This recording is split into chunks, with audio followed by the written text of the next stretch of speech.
the wooden crate containing her mother's ashes pressed against Evangeline's chest as rough hands shoved her onto the auction platform. And in that moment, she understood that losing everything meant having nothing left to fear. The afternoon sun beat down mercilessly on Ash Fork, Arizona Territory, in the summer of 1883. Dust swirled through the main street as townspeople and drifters gathered around the wooden platform where debtors and criminals were sold into servitude to pay what they owed. Evangeline Harris stood there in a faded blue dress that had once belonged to her mother, clutching the simple pine box that held all that remained of the woman who had raised her alone after her father died in a mining accident 15 years ago. "What we got here is a healthy young woman, 19 years of age," the auctioneer called out, a portly man named Silas Kern who seemed to take pleasure in other people's misery. "She owes the bank $400 for her mother's medical care and burial expenses. Strong enough for housework, cooking, cleaning, whatever labor you need done. We will start the bidding at $50. Evangeline's green eyes scanned the crowd, searching for any hint of mercy but finding only curiosity and calculation. Her dark brown hair hung in a braid down her back, and her sun-weathered hands gripped the crate tighter. She had refused to let them take it from her, even when Kern had tried to pry it away before bringing her up here. The ashes were all she had left. $50, called out a man she recognized as Dutch Hanover, who ran a saloon on the edge of town. He had a reputation for working his girls hard and treating them worse. $50, do I hear 60? Kern's voice rang out across the dusty street. Evangeline felt tears prick at her eyes but refused to let them fall. Her mother had been sick for 3 months before she finally passed 2 weeks ago. The doctor bills had piled up, and the undertaker had demanded payment up front. Evangeline had borrowed against their small house, but it had not been enough. The bank had seized the property and still claimed she owed them money. According to territorial law, she could be sold into indentured servitude until the debt was paid. $60, another voice called. This one belonged to a rancher named Pete Sullivan, who had buried 3 wives already. Evangeline shuddered. 70, Dutch countered. The bidding continued, climbing slowly while Evangeline stood frozen on the platform.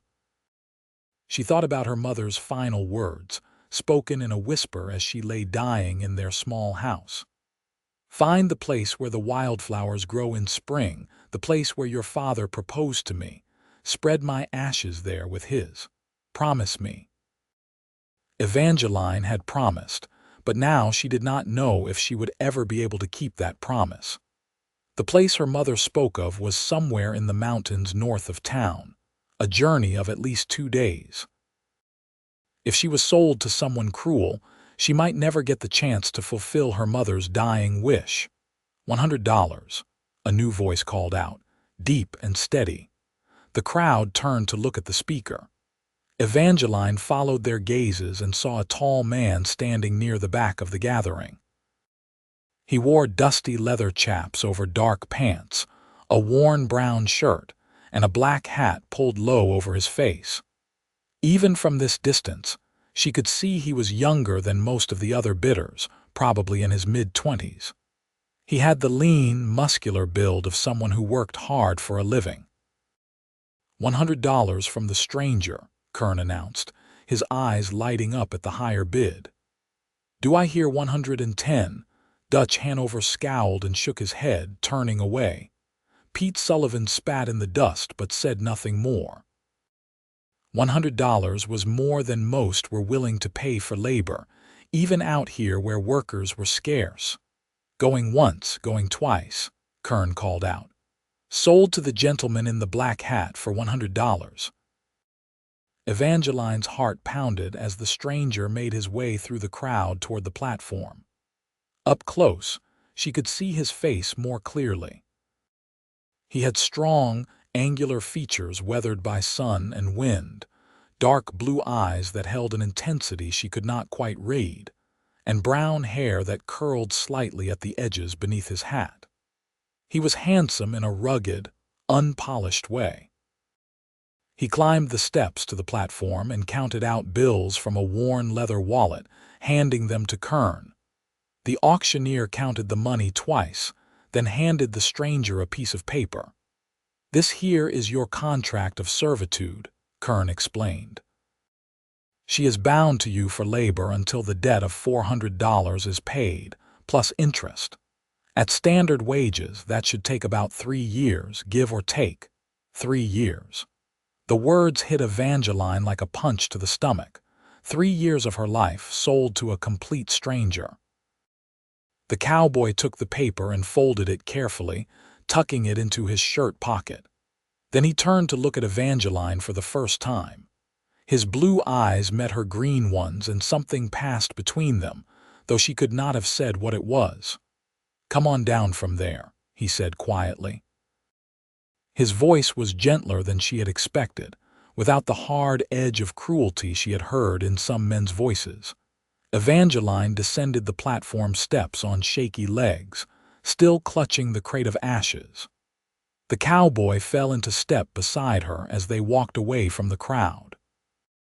She could feel dozens of eyes watching them, hear the whispers starting up behind them. "My horse is at the livery," he said. "We have got a ways to ride before dark." "Where are you taking me?" Evangeline asked, finding her voice for the first time. It came out stronger than she felt. "My ranch. It is about 20 miles north of here, up in the foothills. North, toward the mountains, toward the place where the wildflowers grew in spring." A tiny spark of hope flickered in Evangeline's chest, but she tamped it down. This man had just bought her like a horse or a sack of grain. She had no reason to think he would show her any kindness. They reached the livery stable where a beautiful bay gelding waited, already saddled. The cowboy checked the cinch and then turned to Evangeline. "Can you ride?" he asked. "Yes," she said. "My father taught me when I was young." He nodded and untied a second horse, a gray mare with gentle eyes. "This one is yours, then. What is that you are holding?" Evangeline's arms tightened around the crate. "My mother's ashes. They tried to take them from me, but I would not let them."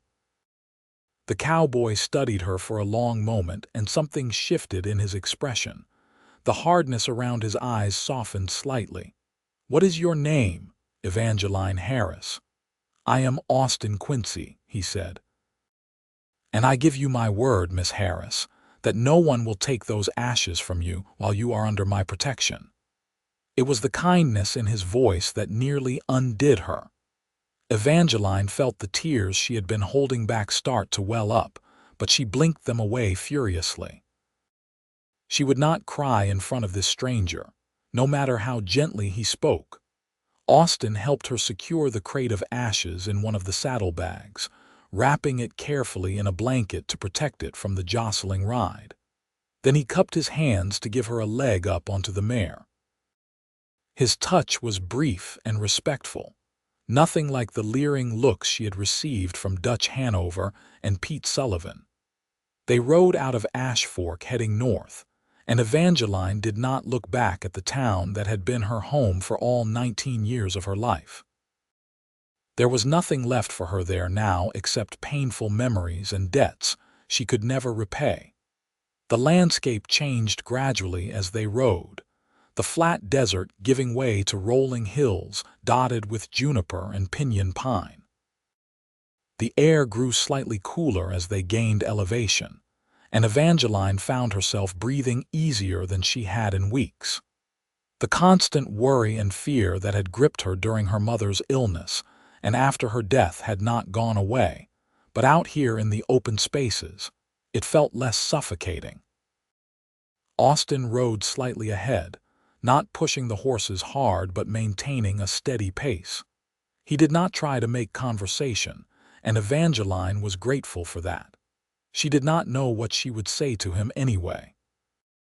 He had bought her servitude, which made him her master for the next 3 years, but he had also been the only person to show her any kindness today. She did not know what to make of that contradiction.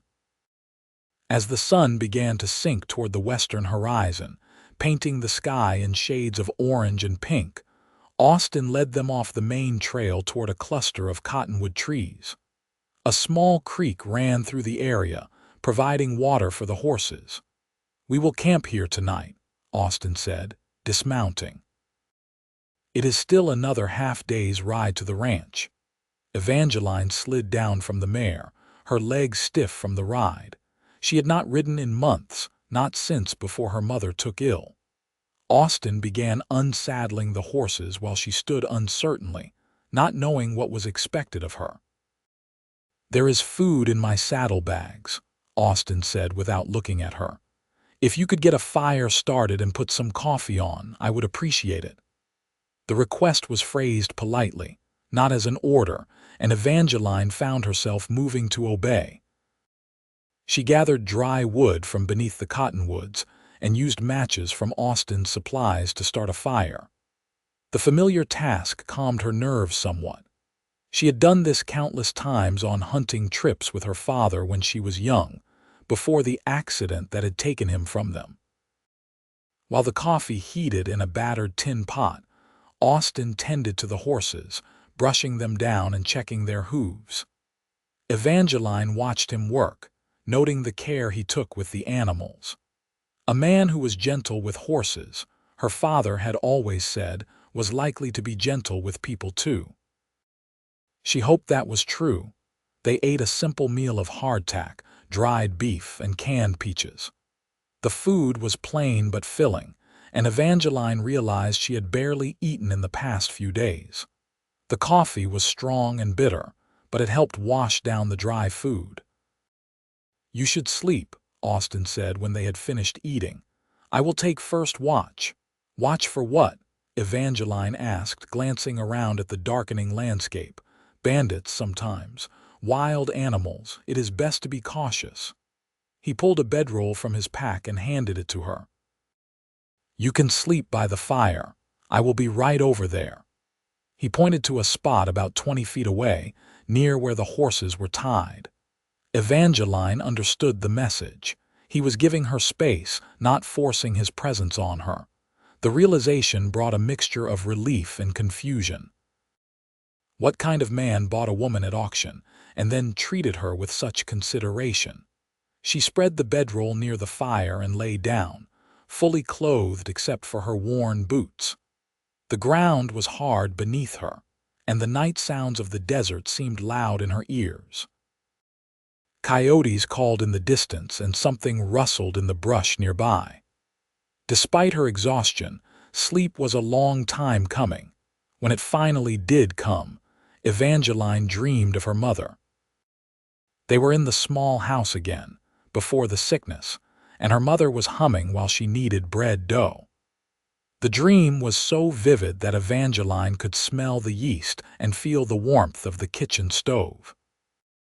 Then her mother turned to look at her, and her face was pale and drawn the way it had been at the end. "Did you keep your promise?" her mother asked in the dream. "Did you take me to the wildflowers?" "Not yet, Mama," Evangeline whispered, "but I will. I promise I will." She woke to find dawn breaking over the mountains, painting the sky in shades of rose and gold. Austin was crouched by the fire, already brewing fresh coffee. He looked up as she stirred. "Morning," he said. "We should eat and get moving. I want to reach the ranch by early afternoon." They packed up camp efficiently and were back on the trail within the hour. The landscape continued to change as they rode higher into the foothills. Ponderosa pines began to appear among the junipers, and the air took on the sweet, sharp scent of pine resin. Wildflowers dotted the meadows they passed through, though Evangeline knew these were not the flowers her mother had spoken of. Those would be higher up, in a secret valley that only her parents had known about. As the sun climbed toward its zenith, they crested a ridge and Evangeline saw Austin's ranch spread out in the valley below. It was larger than she had expected, with a sturdy-looking log house, A barn, several outbuildings and corrals containing perhaps 24 horses. A stream ran through the property, lined with willows and cottonwoods. "This is all yours?" she asked, unable to keep the surprise from her voice. "It is mine and my brother's, though Samuel is not here much anymore. He is a scout for the army stationed down at Fort Huachuca most of the time." They rode down into the valley, and as they approached the house, Evangeline felt her nervousness return. This would be her home for the next 3 years, whether she liked it or not. She would be working for this man, living under his roof, subject to his authority. The reality of her situation came crashing back down on her. Austin dismounted in front of the barn and called out, "Diego, I am back." A Mexican man in his 50s emerged from the barn, wiping his hands on his pants. His weathered face broke into a smile when he saw Austin. "Mr. Quincy, we were not expecting you back until tomorrow." "The business in town went faster than I expected," Austin said. He turned to help Evangeline down from her horse. "Diego, this is Miss Evangeline Harris. She will be staying with us. Miss Harris, this is Diego Ramirez. He is my ranch foreman and the person who actually keeps this place running." Diego's smile faltered slightly as he took in Evangeline's travel-worn appearance and the obvious tension in her posture. His dark eyes flicked from her to Austin and back again, and she saw understanding dawn in them. He had heard about the auction then. Of course he had. News traveled fast out here, even to remote ranches. "Welcome, Miss Harris," Diego said warmly, his accent soft and musical. "It is good to have another woman around the place. My wife Rosa will be very happy to meet you. She gets tired of cooking for men all the time." "Your wife?" Evangeline said, surprised. "See, we have a small house just past the barn. We have been working for Mr. Quincy for 5 years now." The presence of a married couple on the ranch made Evangeline feel slightly more at ease. She would not be alone here with Austin, subject to whatever he might demand of her. "Miss Harris has had a long ride," Austin said. "Diego, could you show her to the house while I tend to the horses? Rosa should be inside preparing lunch." Diego led Evangeline toward the main house while Austin took the horses into the barn. Up close, the house was even more impressive than it had appeared from the ridge. It was built of solid logs with a wide front porch and glass windows, a far cry from the rough shacks many ranchers lived in. Someone had taken care in building it. Inside, the house was clean and well furnished. A large stone fireplace dominated one wall of the main room, and handmade furniture filled the space. Diego called out in Spanish, and a woman appeared from what must have been the kitchen. She was plump and pretty, with dark hair streaked with gray and kind eyes. "Rosa, this is Miss Harris," Diego said, switching to English. "She will be staying with us." Rosa's eyes widened slightly, but like her husband, she was too polite to ask questions. Instead, she wiped her hands on her apron and came forward with a warm smile. "You must be tired and hungry," she said. "Come, sit down. Lunch will be ready soon. Diego, go help Mr. Quincy with the horses." Diego left, and Rosa guided Evangeline to a chair at the large wooden table. "Would you like some water? Coffee? You look like you could use a good meal." "Water would be wonderful, thank you," Evangeline said. Rosa brought her a cup of cool water from a pitcher, then returned to the kitchen area. Evangeline could hear the sounds of cooking, smell the aroma of meat and vegetables. Her stomach growled despite her nervousness. "How long have you known Mr. Quincy?" Evangeline asked, desperate for information about the man who now controlled her fate. Rosa paused in her work, considering the question. 5 years, as Diego said. We came here after our ranch in Mexico was raided by bandits. We lost everything. Mr. Quincy gave us work when no one else would hire Mexicans. He has always been fair with us, always treated us with respect." "What is he like?" The question came out before Evangeline could stop it. Rosa turned to look at her, and there was understanding in her dark eyes. "He is a good man, Miss Harris. A hard worker, honest, not quick to anger. He lost his parents when he was young, and I think that has made him kind to those who are suffering. You do not need to be afraid of him." Evangeline wanted to believe that, but she had learned not to trust easily. Men could seem kind and then turn cruel when they had power over you. She had seen it happen to other women in Ash Fork. Austin and Diego came in a few minutes later, and they all sat down to lunch. Rosa had prepared a hearty stew with beef, potatoes, carrots, and onions, along with fresh bread and butter. It was the best meal Evangeline had eaten in months, and she had to force herself to eat slowly, mindful of her manners. The conversation during the meal was mostly between Austin and Diego, discussing ranch business. A mare was ready to foal any day now. One of the fence lines needed mending. There were signs of mountain lions in the upper pastures. Evangeline listened quietly, getting a sense of the rhythm and routine of ranch life. After lunch, Austin pushed back from the table and looked at Evangeline. "I should show you where you will be sleeping.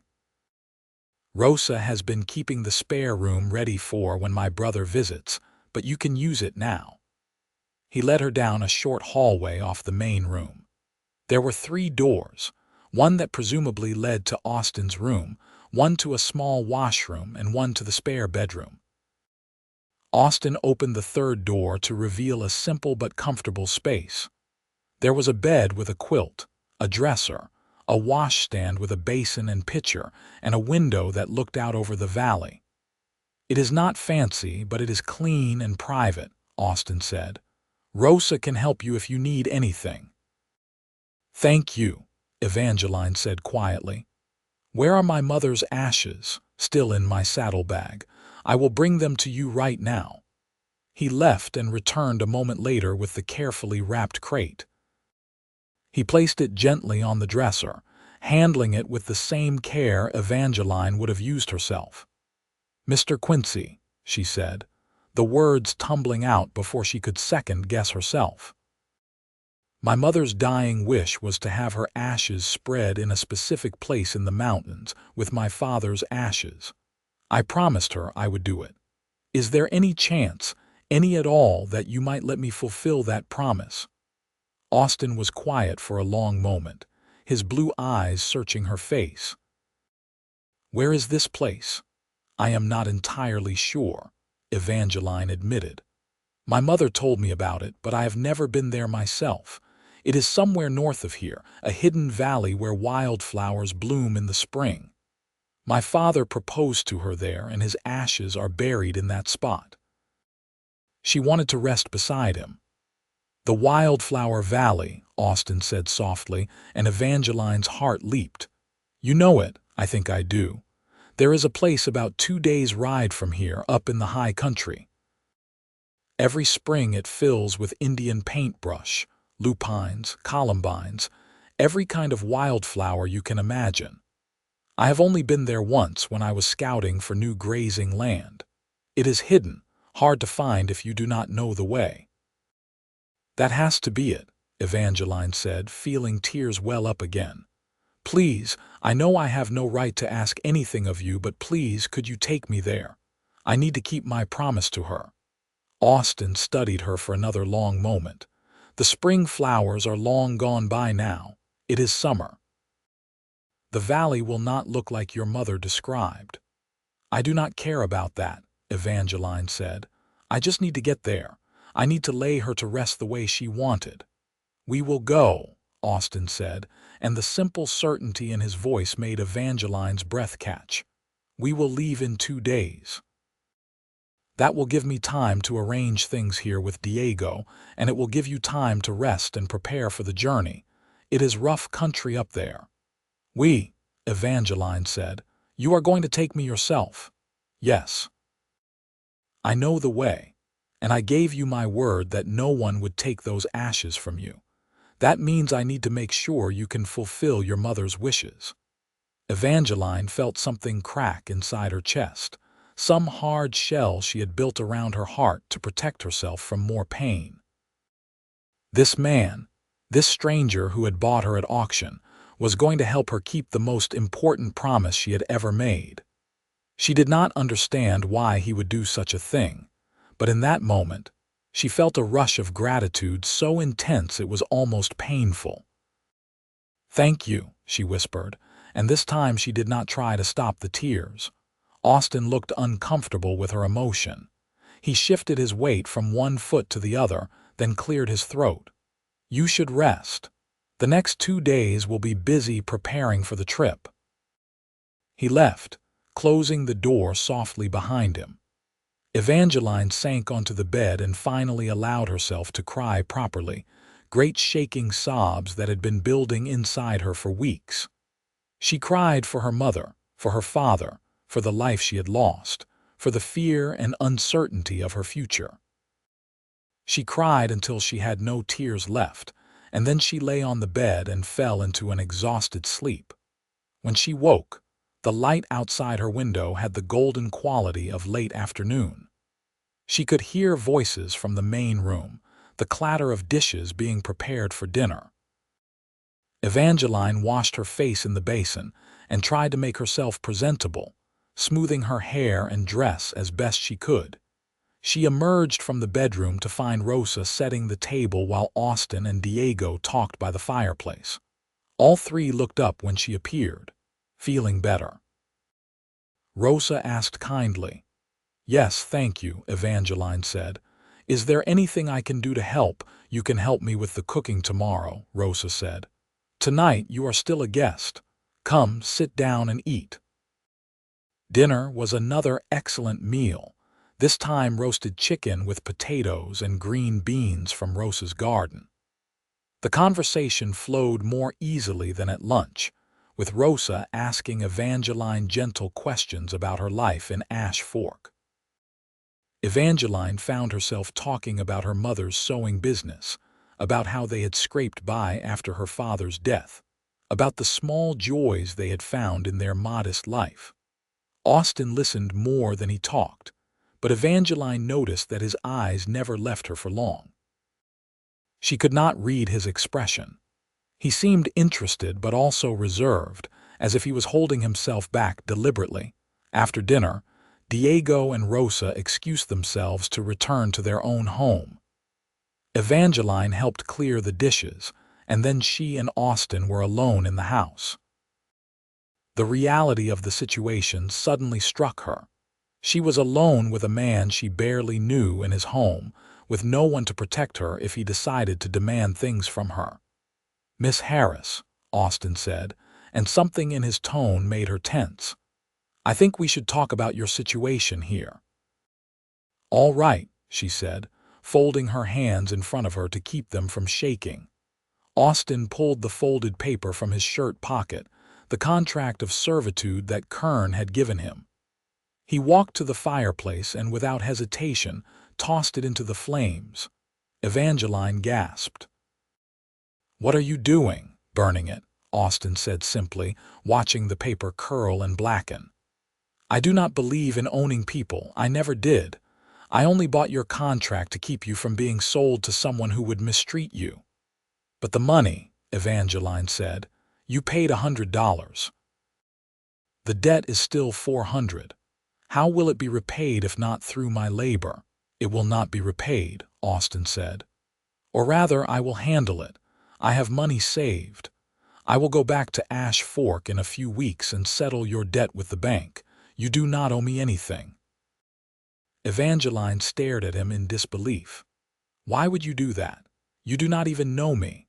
Austin was quiet for a moment, staring into the fire. When he spoke, his voice was low and rough with emotion. "When I was 14 years old, my parents died in a smallpox outbreak. My brother and I were suddenly orphans with no money and no prospects. A rancher named William Quincy took us in, gave us his name, taught us everything he knew about ranching. When he died 5 years ago, he left us this land. I know what it is like to be desperate and alone. I know what it means to have someone show you kindness when you expect none. I am just passing that kindness forward." Evangeline felt tears threatening again. "I do not know what to say. You do not have to say anything, but I want you to understand that you are free here. You can stay and work if you want to, and I will pay you fair wages. Or once we have taken your mother's ashes to the valley, you can leave and go wherever you want. The choice is yours." "Where would I go?" Evangeline asked, laughing bitterly. "I have no family, no money, no prospects. At least here I have a roof over my head and food to eat." "Then stay," Austin said simply. "Stay as long as you need to figure out what you want to do with your life." It was the most generous offer anyone had ever made her, and Evangeline found herself nodding even though part of her still could not quite believe it was real. "I will stay, at least for now, and I will work. I am not afraid of hard work." "I know you are not," Austin said, and there was something like respect in his voice. "Anyone who stands on an auction block clutching her mother's ashes rather than letting them be taken away is not afraid of anything." That night, Evangeline lay in her bed and thought about the strange turn her life had taken. 2 days ago, she had been certain that her future held nothing but misery and servitude. Now she was in a comfortable room in a beautiful valley, working for a man who treated her with kindness and respect, and in 2 days she would be able to keep her promise to her mother. It seemed too good to be true, which made her nervous. She kept waiting for the other shoe to drop, for Austin to reveal his true intentions. But over the next 2 days, he did nothing but treat her with the same courtesy he had shown from the beginning. He and Diego worked on preparing for the journey, checking supplies and studying a rough map of the high country. Rosa showed Evangeline around the ranch, explaining how things worked and what needed to be done each day. There was plenty of work to keep everyone busy: cooking, cleaning, laundry, tending the vegetable garden, caring for the chickens and the milk cow. Evangeline threw herself into the work, grateful for tasks that kept her hands and mind occupied. Rosa was an excellent teacher, patient and encouraging. The older woman seemed to sense that Evangeline needed time to process everything that had happened to her, and she did not press for conversation beyond what was necessary. On the second evening after dinner, Austin called Evangeline outside. The sun was setting, painting the sky in brilliant shades of orange and purple. They stood on the porch together, looking out over the valley. "We leave at first light tomorrow," Austin said.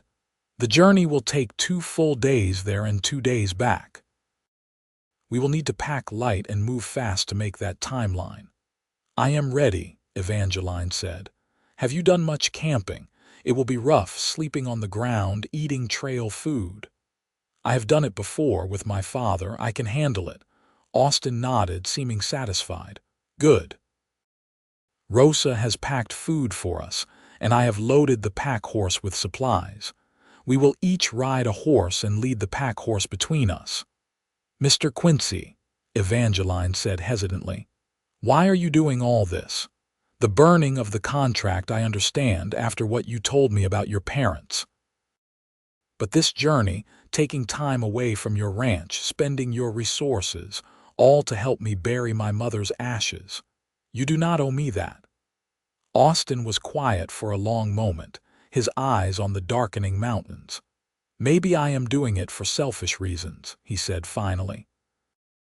"My parents died so fast that we did not get to bury them properly. They were put in a mass grave with the other smallpox victims, and we never even got to say goodbye. The thought that I can help you give your mother the burial she wanted, the thought that someone will get to keep that kind of promise, it matters to me. Does that make sense?" "Yes," Evangeline said softly. "It makes perfect sense." They stood together in comfortable silence, watching the last of the daylight fade from the sky. Evangeline realized with some surprise that she was beginning to trust this man, to believe that his kindness was genuine. It was a strange and unfamiliar feeling after weeks of fear and suspicion. "You should get some sleep," Austin said eventually. "We have a long day ahead of us tomorrow." Evangeline retired to her room and tried to sleep, but excitement and nervousness kept her awake for hours. Tomorrow she would begin the journey to lay her mother to rest.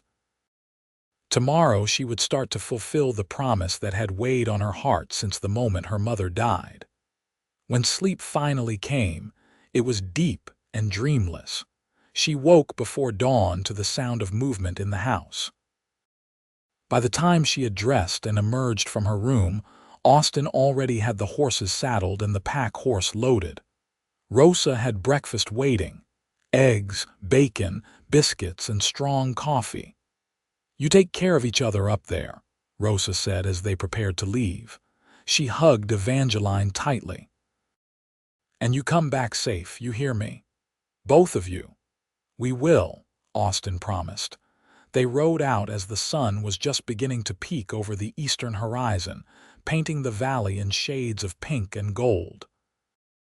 Evangeline had the crate of ashes secured carefully in a pack on her saddle, wrapped in blankets and tied down so it would not shift during the ride. The weight of it was a constant reminder of why they were making this journey. The first day of travel took them higher into the mountains, following narrow trails that wound through pine forests and across rocky slopes. The landscape was breathtaking. Towering peaks dusted with snow even in summer, deep green forests, meadows filled with grass and flowers. Evangeline had never been this far from Ash Fork, and she found herself awed by the wild beauty of the high country.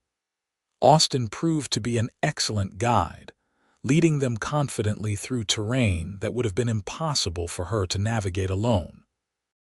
He pointed out landmarks and warned her about dangerous sections of trail. They stopped regularly to rest the horses and eat a quick meal.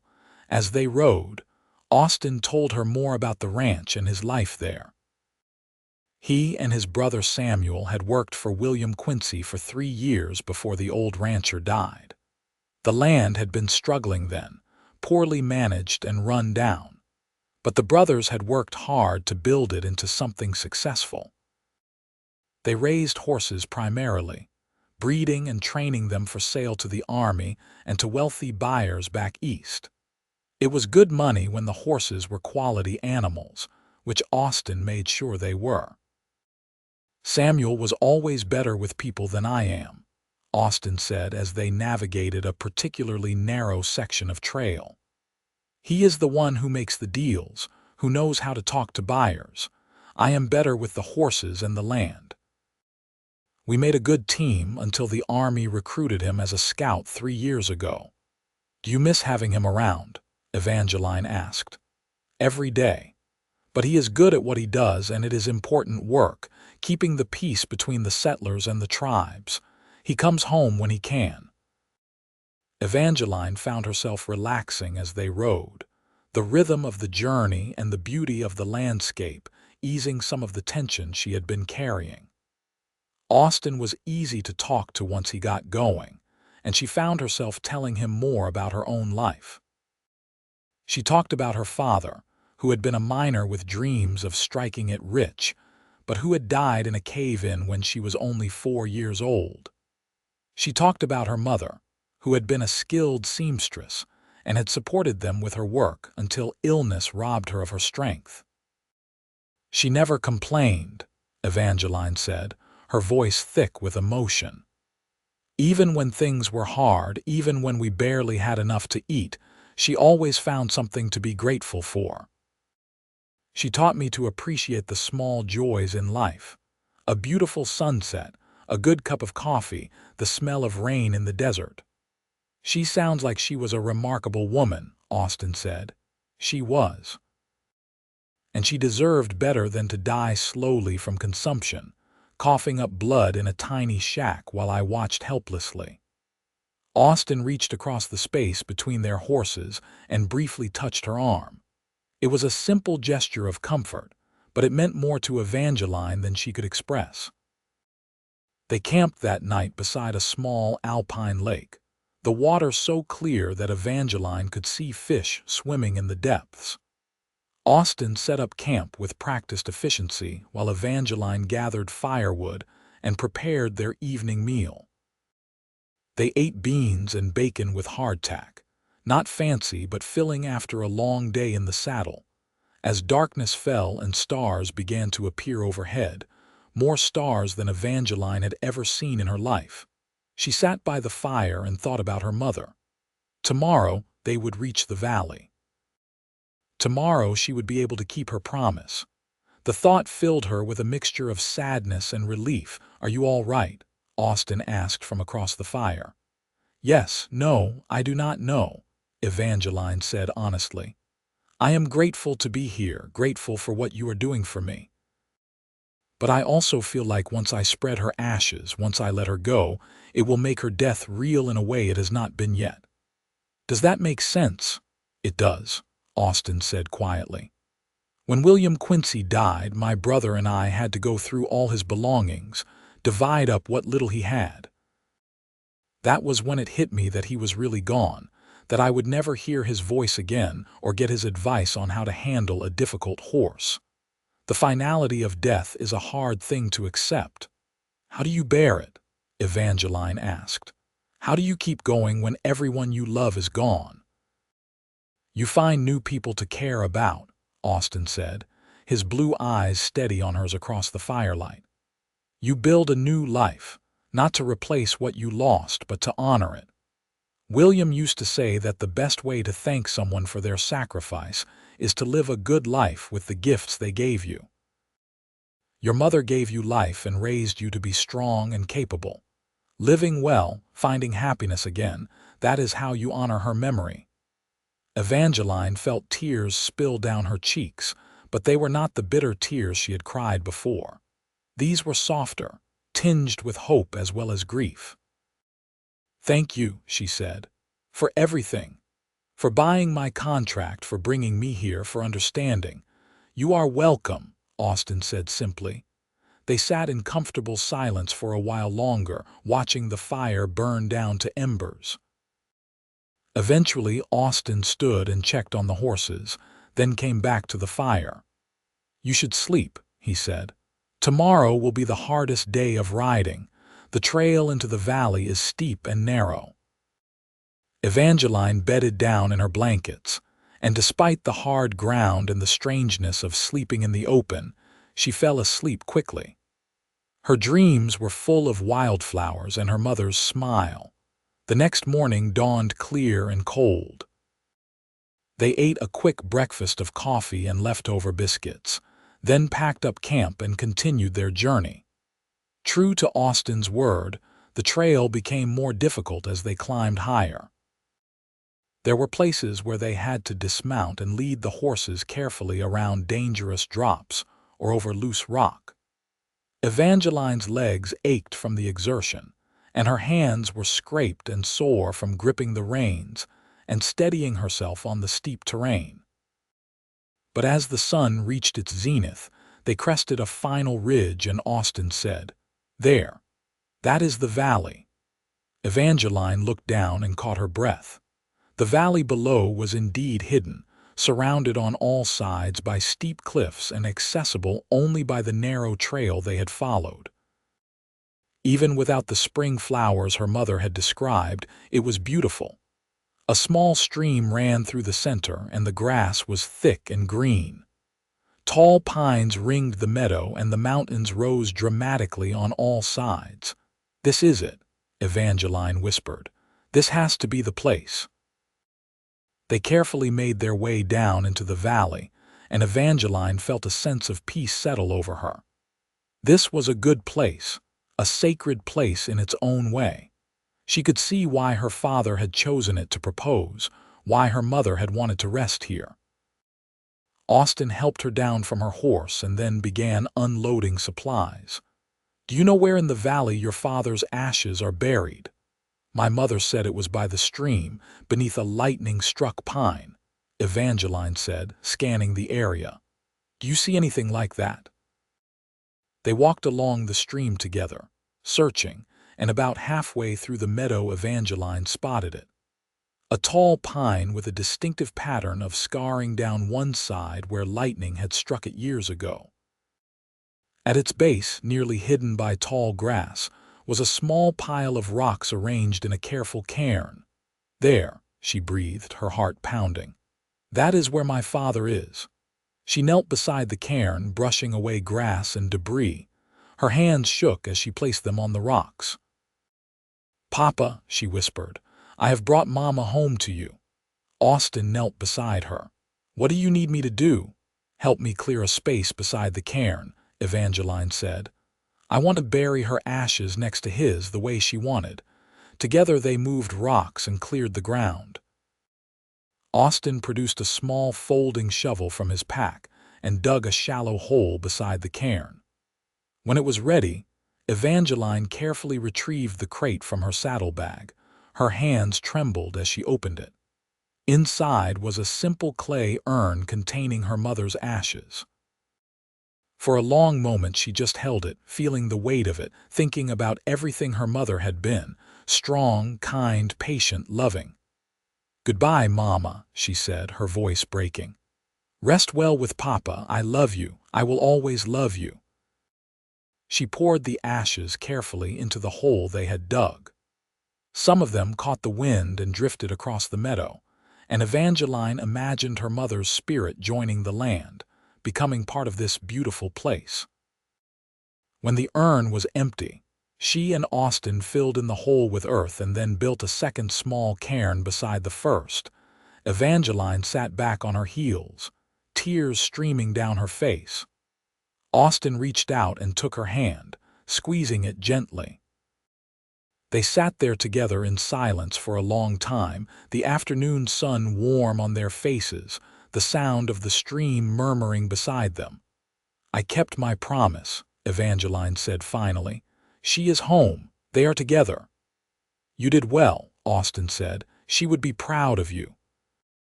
They spent that night in the valley, camping beside the stream. Austin caught trout for their dinner, and they roasted them over the fire along with wild onions he found growing nearby. The meal was simple but delicious, and as they ate, Evangeline felt something shift inside her. The weight she had been carrying, the desperate need to fulfill her promise, had been lifted.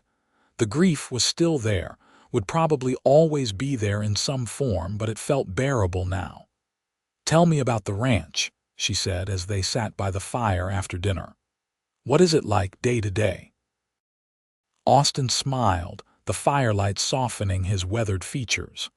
"It is busy. There is always something that needs doing, mending fences, training horses, managing the herd. But it is good work, satisfying work. There is something about working with horses, about taking a young animal and teaching it to trust you, to work with you. It is like a partnership." "I have never really worked with horses," Evangeline admitted. "We had a mule when I was young, but it was old and stubborn." "I could teach you if you are interested," Austin said. "We always need help with the horses, and I think you would be good at it. You have gentle hands and a patient nature." "How do you know I have a patient nature?" Evangeline asked, genuinely curious. "I have watched you these past few days. The way you help Rosa without complaint, the way you handled the difficult parts of this journey without panicking, the way you took your time with your mother's ashes, doing everything just right.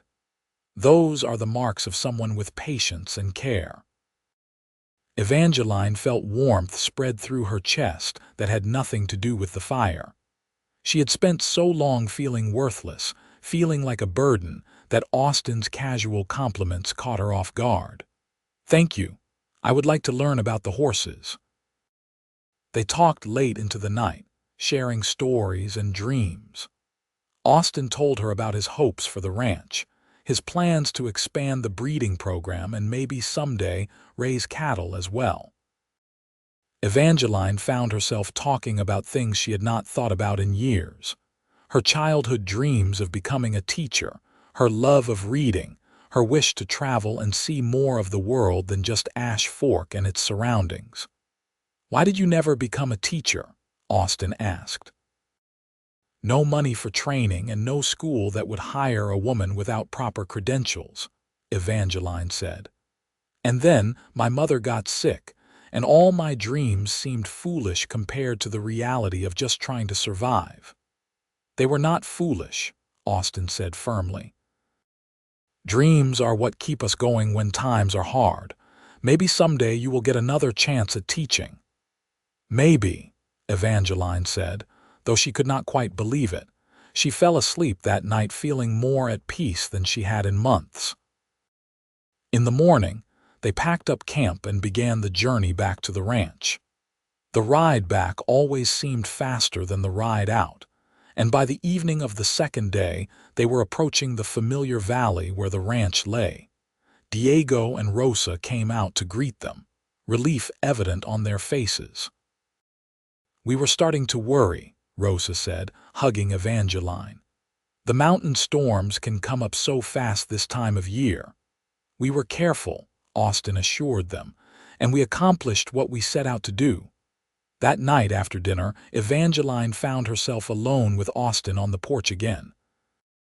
The stars were bright overhead, and a cool breeze carried the scent of pine down from the mountains.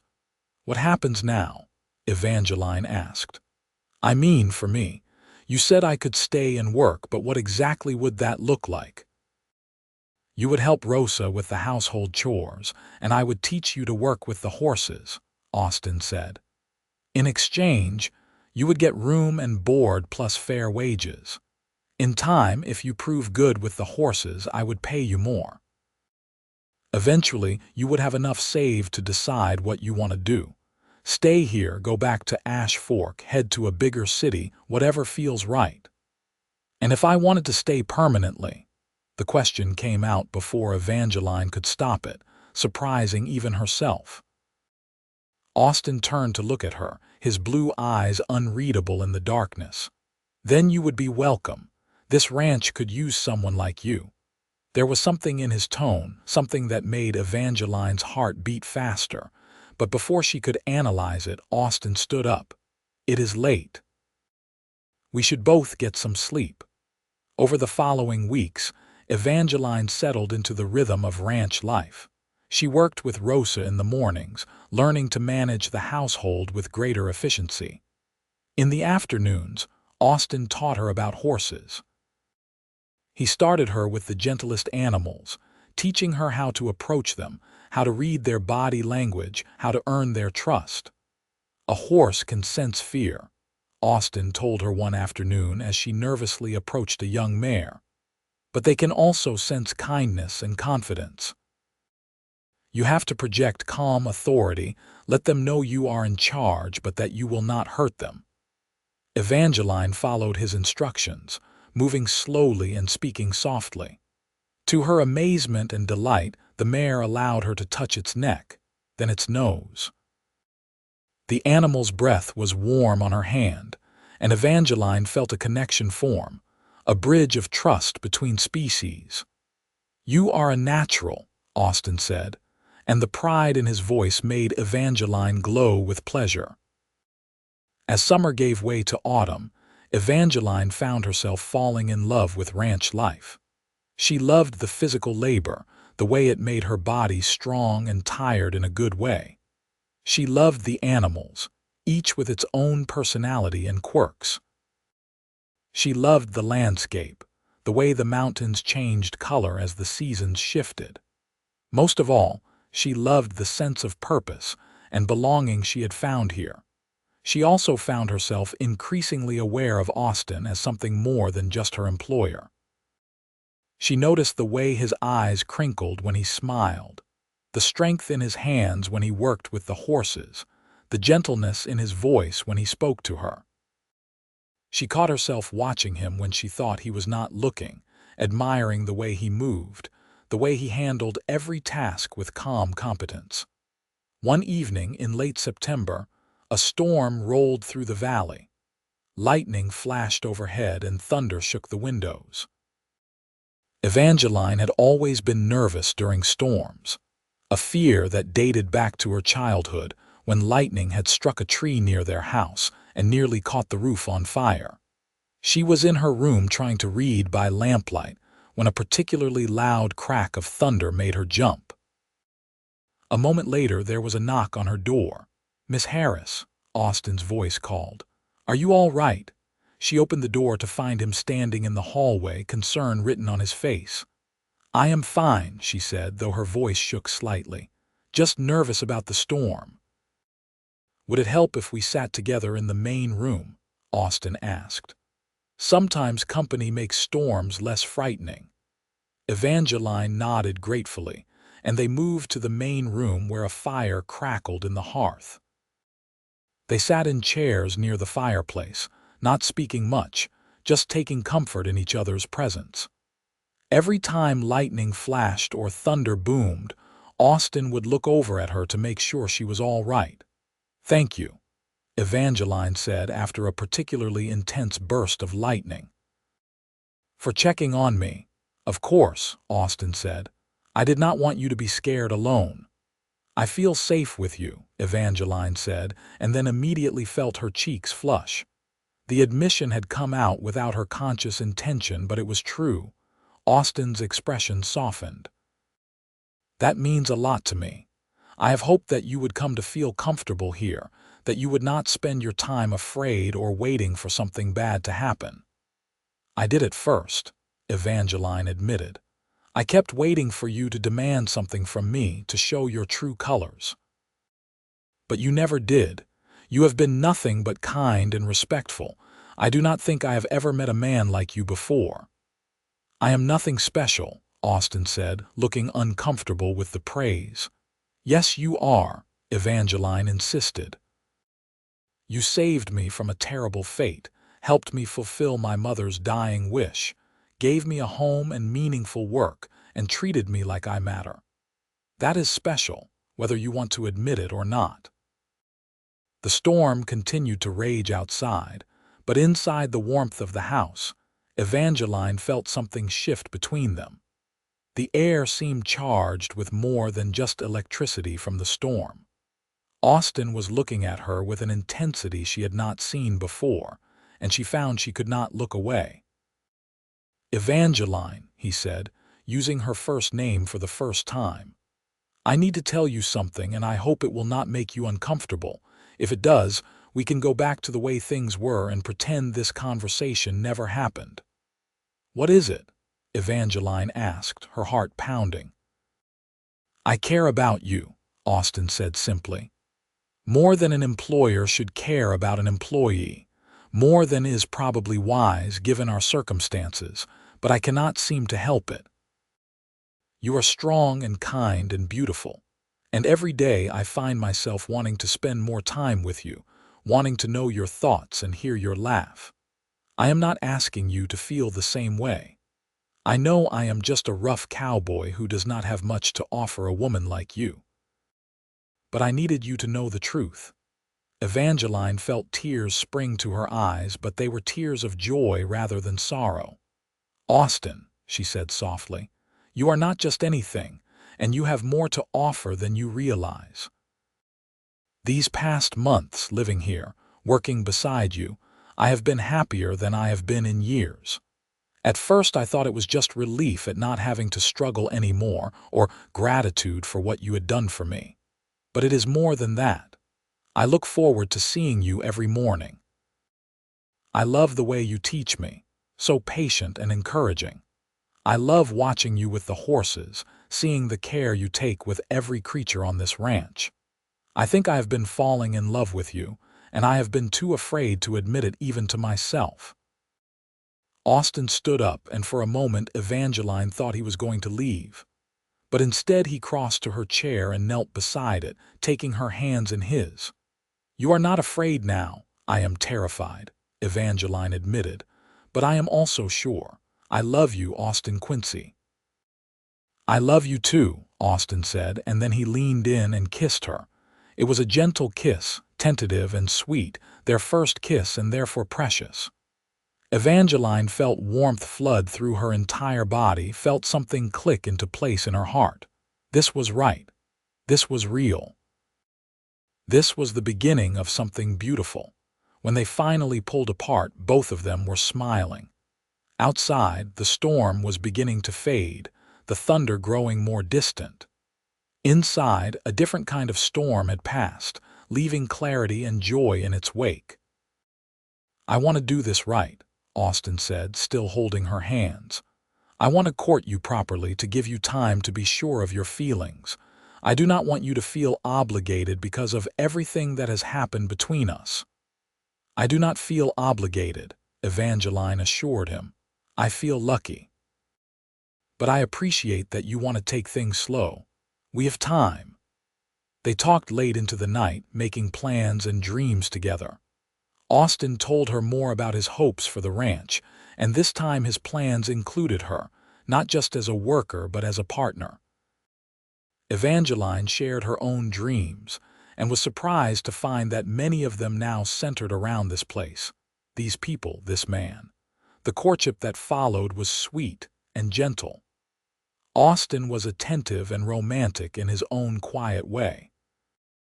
He brought her wildflowers from the meadows, taught her to ride better so they could explore the high country together, and spent every evening talking with her about everything and nothing. They stole kisses when Rosa and Diego were not looking, held hands while watching the sunset, and slowly built something solid and real together. One evening in November, as the first snow of the season dusted the mountain peaks, Austin asked Evangeline to take a walk with him. They bundled up in warm coats and walked to a spot on the ranch that overlooked the entire valley. The sunset was painting the sky in shades of orange and pink, and the snow-topped mountains glowed in the fading light. "I wanted to bring you here because this is my favorite spot on the ranch," Austin said. "This is where I come when I need to think, when I need to remember why I work so hard to keep this place going. The beauty of it, the peace of it, reminds me what matters." "It is breathtaking," Evangeline agreed, looking out at the view. "Evangeline, I know we have only known each other for a few months," Austin said, taking her hands. "But in that time, you have become the most important person in my life. I cannot imagine my days without you in them. I want to wake up every morning and see your face. I want to work beside you, build a life with you, grow old with you." He reached into his pocket and pulled out a small box. When he opened it, Evangeline gasped. Inside was a simple gold ring with a small but beautiful sapphire set in the center. "This was my mother's ring," Austin said. "The only thing of hers that survived the smallpox outbreak. I have been saving it for years, waiting for the right woman to give it to. Evangeline Harris, will you marry me?" Evangeline felt tears streaming down her face, but she was smiling so hard her cheeks hurt. "Yes," she said. "Yes, 1,000 times yes. I will marry you, Austin Quincy." He slipped the ring onto her finger and it fit perfectly. Then he pulled her into his arms and kissed her deeply, both of them laughing and crying at the same time. When they finally pulled apart, the sun had set and stars were beginning to appear in the darkening sky. "When should we get married?" Evangeline asked, admiring the ring on her finger. "Whenever you want," Austin said. "Though winter might be a hard time for a wedding. The roads get dangerous with snow, and it would be difficult for Samuel to get leave from the fort." "Spring, then," Evangeline decided. "In the Wildflower Valley if we can manage it. I want to marry you in the place where I laid my mother to rest, where I started my new life. It feels right." "Spring in the Wildflower Valley it is," Austin agreed. They announced their engagement to Rosa and Diego that night, and the older couple was thrilled. Rosa hugged Evangeline fiercely. "I knew it," she said. "I knew from the moment you two came back from that first trip to the mountains. I saw the way you looked at each other. The winter passed in a flurry of wedding preparations.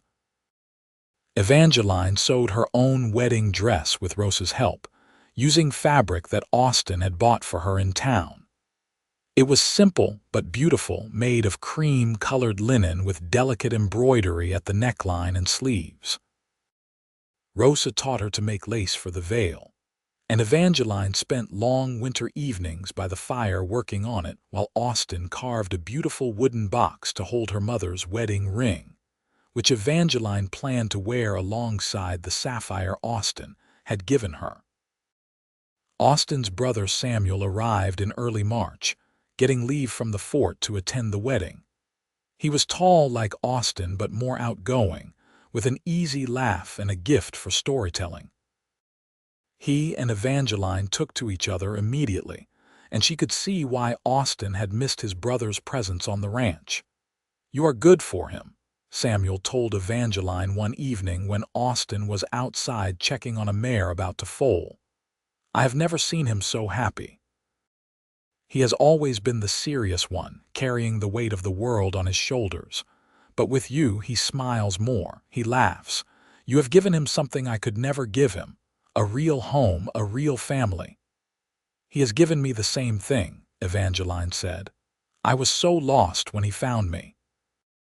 He saved my life in every way that matters." As spring arrived and the mountains began to green, preparations for the wedding reached their final stages. They planned to make the journey to the Wildflower Valley a week before the wedding, giving themselves time to set up a camp and prepare the site. Rosa and Diego would come with them, along with Samuel, making it a true family affair. The day they set out for the valley dawned clear and bright. The pack horses were loaded with supplies, including a small tent for Evangeline to use for privacy, and all the food and equipment they would need for a week in the mountains. The journey took 2 days, just as it had the first time, but this time the trip was filled with laughter and conversation rather than grief and uncertainty. When they reached the valley and descended into it, Evangeline gasped in wonder. It was exactly as her mother had described it. A sea of wildflowers in every color imaginable. Indian paintbrush blazed red and orange, lupines created rivers of purple and blue, columbines nodded their delicate heads in white and yellow, and dozens of other species she could not name filled every space with color and beauty. "It is perfect," she breathed, looking at Austin with shining eyes. They set up camp near the stream, not far from the twin cairns that marked her parents' resting place. Over the next few days, they worked together to prepare for the wedding. Austin and Samuel built a simple arbor from pine branches and decorated it with wildflowers. Rosa and Diego prepared food and set up a beautiful outdoor dining area. Evangeline took walks through the valley, gathering the most beautiful flowers for her bouquet and for decorating the site. On the day before the wedding, Evangeline sat alone by her parents' graves. She had brought a small bouquet of wildflowers to lay on the cairns.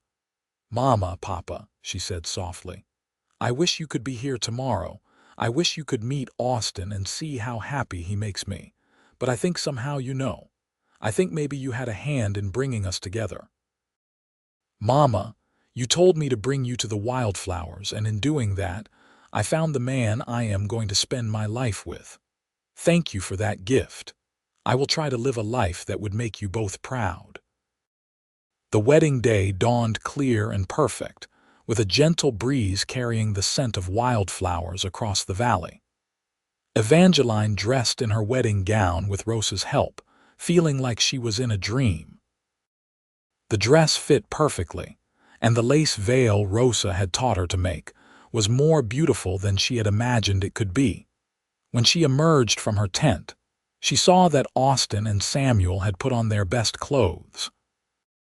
Austin looked incredibly handsome in a dark suit she had never seen him wear before.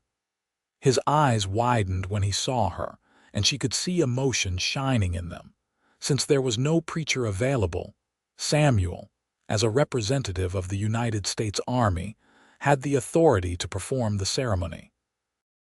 He stood under the flower-covered arbor while Austin took his place beside him. Diego walked Evangeline down the makeshift aisle, his arms steady and strong as he gave her away. When Evangeline took her place beside Austin, he reached out and took her hands. "You are beautiful," he whispered, his voice thick with emotion. Samuel cleared his throat and began the ceremony. "We are gathered here today in this beautiful valley to witness the union of Austin Quincy and Evangeline Harris in marriage. These two people have found love in the most unlikely of circumstances, proving that sometimes the hardest journeys lead us to exactly where we need to be." The ceremony was simple but heartfelt. They exchanged vows they had written themselves. Austin promised to love and cherish Evangeline, to support her dreams, and to build a life with her based on trust and respect. Evangeline promised to stand beside Austin through whatever challenges came, to be his partner in all things, and to fill their home with love and laughter. When Samuel pronounced them husband and wife, Austin pulled Evangeline close and kissed her deeply while Rosa cried happy tears and Diego and Samuel cheered. It was perfect. It was everything Evangeline had never dared to dream of.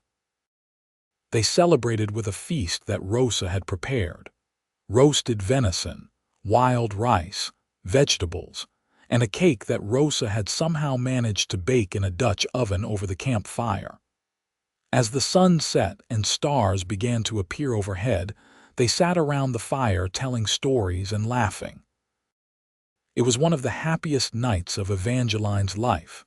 That night, Austin led Evangeline away from the camp to a spot where he had set up a separate tent for their wedding night. It was decorated with flowers and soft blankets, a private paradise under the stars.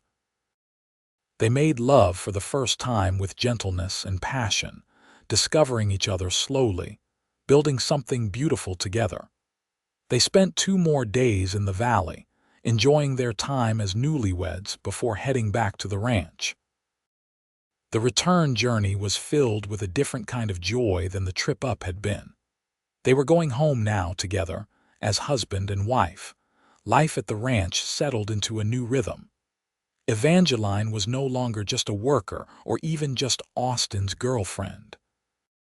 She was his wife, his partner, the lady of the house. She took on more responsibility, working with Austin to make decisions about the ranch's future. She continued to work with the horses and discovered she had a real talent for training the younger animals. Austin was proud of her skills and often deferred to her judgment when it came to the horses' care. That first winter as a married couple was cozy and sweet. They spent long evenings by the fire, reading aloud to each other or playing cards with Rosa and Diego. Samuel visited when he could, and the house was always filled with warmth and laughter when he was there. Austin showed Evangeline his plans for expanding the ranch, and she contributed her own ideas, many of which were excellent. In the spring, Evangeline discovered she was pregnant. She told Austin one morning while they were working in the barn together. He had been showing her how to check a horse's hooves when she said, "I have something to tell you." He looked up, concerned by her serious tone. "What is it? Are you all right?" "I am fine," she assured him, smiling. "Better than fine, actually. Austin, I am going to have a baby. We are going to have a baby." For a moment he just stared at her, and then a smile spread across his face that was brighter than the sun. He dropped the horse's hoof and swept Evangeline into his arms, spinning her around while she laughed. "We are going to be parents," he said in wonder. "I am going to be a father. Are you happy about it?" "So happy," Evangeline said. "I know it will be hard, and I know I am a little scared, but mostly I am just thrilled. We are going to have a family, Austin. A real family." Rosa was overjoyed when they told her. immediately taking Evangeline under her wing with advice about pregnancy and childbirth. Diego clapped Austin on the back and congratulated him. Samuel rode out from the fort as soon as he heard the news, bringing gifts for the baby. The pregnancy progressed smoothly. Evangeline continued to work with the horses into her 5th month, until Austin started to worry and insisted she take it easier. She chafed at the restriction at first but eventually admitted that she was tired and that perhaps rest was a good idea. In the late autumn, as the aspens turned gold in the mountains, Evangeline went into labor. Rosa stayed with her throughout, coaching her and offering support. Austin paced outside, too nervous to be in the room but unable to go far. After 12 hours of labor, as the sun was setting, Evangeline gave birth to a healthy baby boy. When Rosa brought Austin into the room to meet his son, Evangeline saw tears streaming down his weathered face. He approached the bed carefully, as if afraid he might break something, and looked down at the tiny bundle in Evangeline's arms. "He is perfect," Austin whispered. "He is absolutely perfect." "You want to hold him?" Evangeline asked. Austin nodded and carefully took his son into his arms. The baby was tiny against his chest, but Austin held him with surprising confidence, as if he had been born to be a father. "What should we name him?" he asked, looking at Evangeline. They had discussed names throughout the pregnancy but had not settled on anything definite. Now, looking at her husband holding their son, Evangeline knew exactly what the baby should be called. "William," she said, "after the man who saved you and your brother, William Quincy." Austin's eyes filled with fresh tears. "William," he repeated, looking down at his son. "Welcome to the world, William. You have a lot to live up to with that name, but your mother and I are going to make sure you grow up strong and good and kind." The first few months of parenthood were exhausting and wonderful. Little William was a healthy baby with a strong set of lungs, and he kept his parents up many nights with his crying. But they did not mind. Every moment with him felt precious, a miracle neither of them had been sure they would get to experience. As William grew, he showed signs of having his father's dark hair and his mother's green eyes. He was curious about everything, reaching for objects and studying them intently. Austin proved to be a natural father, patient and gentle with his son. Evangeline often found him in the nursery they had set up, just watching William sleep, a look of wonder on his face. "I never thought I would have this," Austin told her one night as they watched their son sleep. "A wife I loved, a child of my own, a real family. There were so many years when I thought I was destined to be alone, to just work this ranch until I got old and died. Then you came into my life and changed everything." "You changed my life too," Evangeline said, leaning against her husband's shoulder. "I was at my lowest point, certain that my life was over for all intents and purposes. But you saw something in me worth saving. You gave me hope and love and a future. I will never forget that." They stood together watching their son sleep, grateful for all they had built together. The years that followed were full and happy. William grew into a bright, energetic boy who loved the ranch and everything on it. He followed his father around like a shadow, learning about horses and cattle and the land.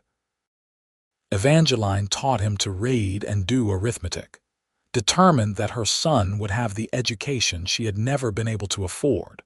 When William was 3 years old, Evangeline gave birth to a daughter they named Catherine, after Austin's mother. She was a calm, sweet baby who rarely cried and seemed content to just observe the world around her. William was thrilled to have a sister, treating her with the careful gentleness his father showed with everything precious. 2 years after Catherine came another son whom they named James.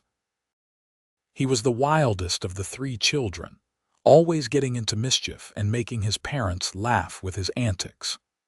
The house that had once been quiet became filled with the noise and chaos of a growing family, and neither Austin nor Evangeline would have wanted it any other way. Samuel became a beloved uncle to the children, bringing them gifts and stories from his travels whenever he visited. Rosa and Diego doted on them as well, becoming the grandparents the children would never know from Austin and Evangeline's real parents. The ranch prospered under Austin and Evangeline's joint management. They expanded the horse breeding program and added a small herd of cattle. They built a larger barn and repaired the old bunkhouse so they could hire additional help during busy seasons. The ranch became known throughout Arizona territory for producing high-quality horses, and buyers came from as far away as California and Texas. Through it all, Austin and Evangeline's love for each other only grew stronger.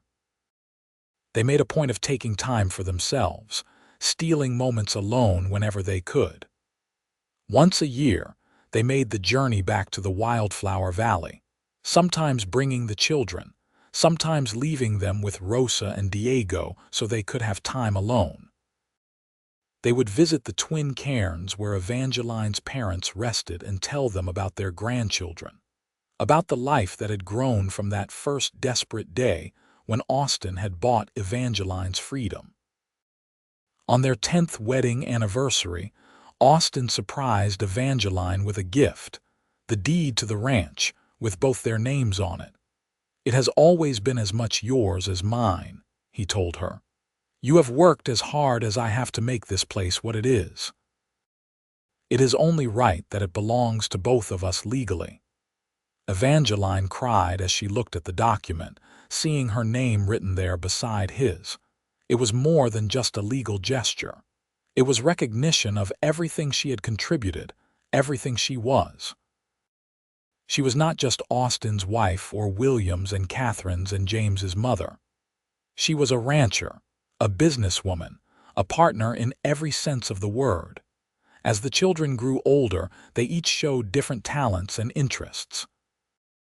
William, as the eldest, took to ranch work naturally, showing his father's patient skill with horses and his mother's head for business.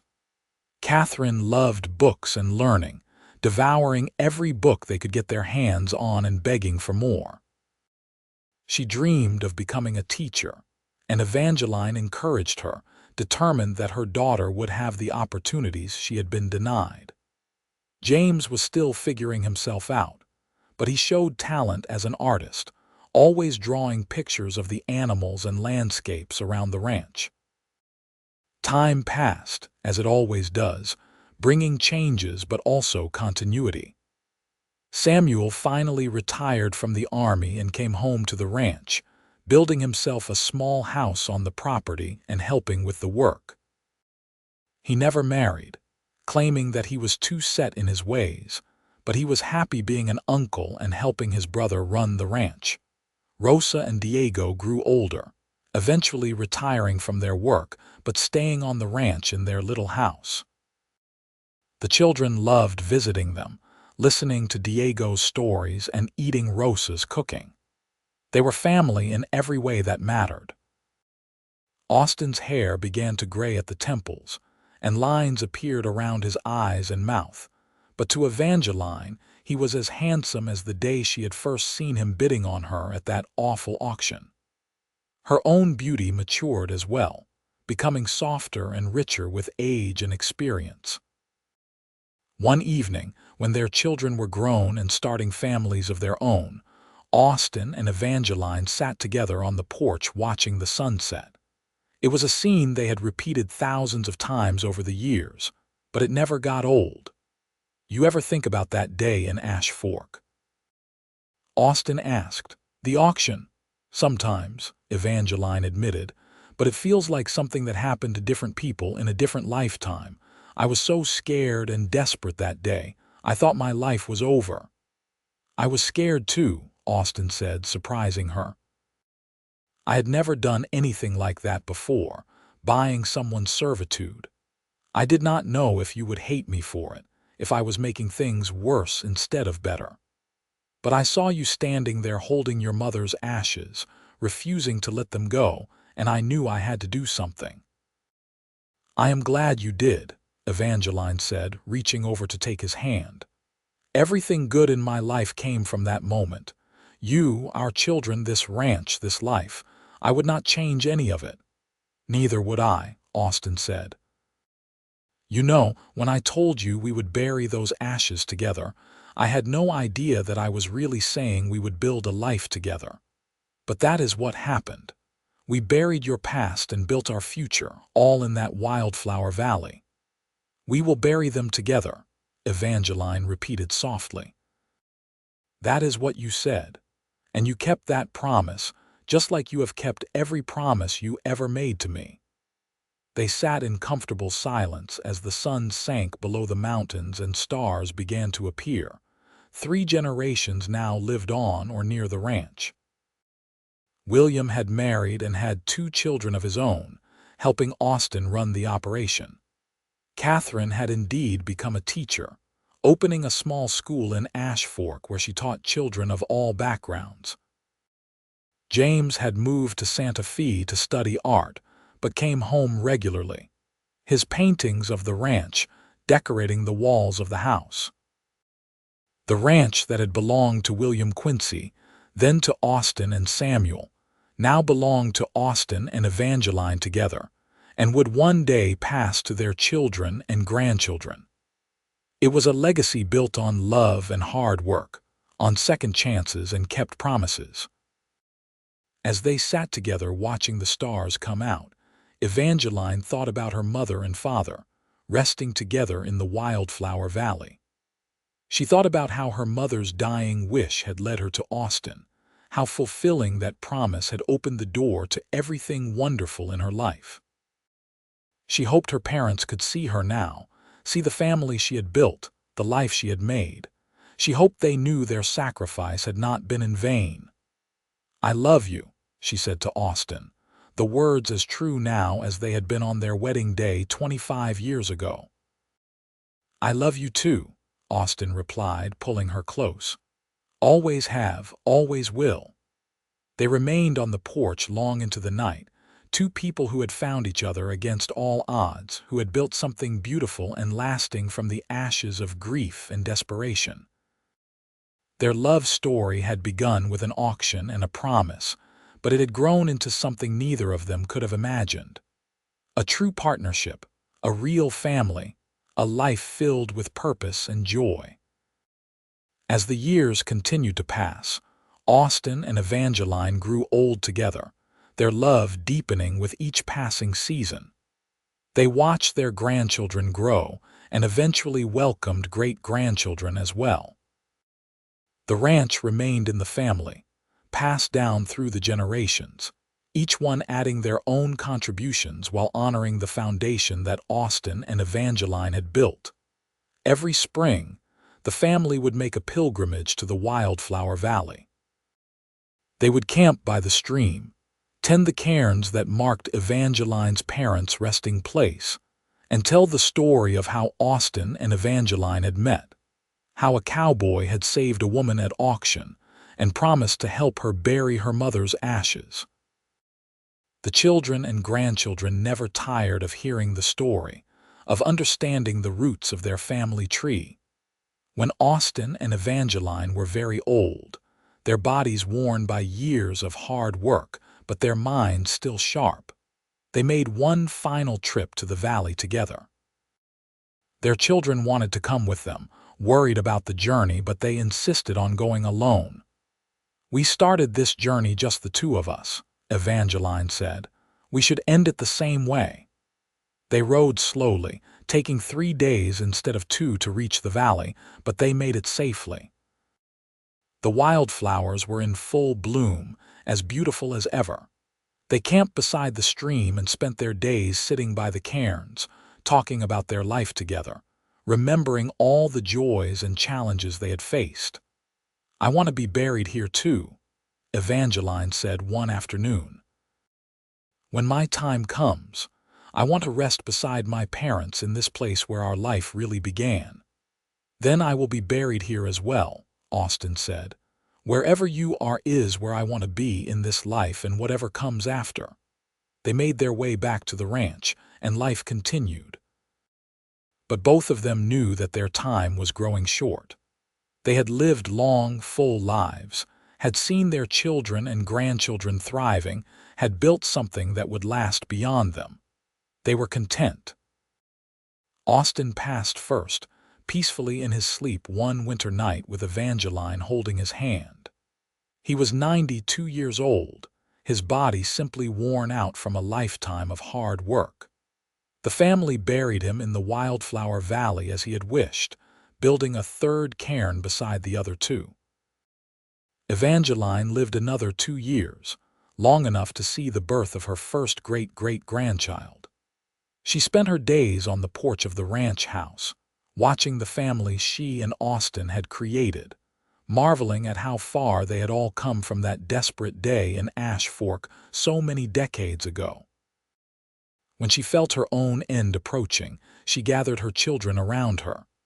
"I am not afraid," she told them. "I am going to be with your father again and with my parents. I have lived a beautiful life, far better than I ever dreamed possible when I was young. You have all made me so proud.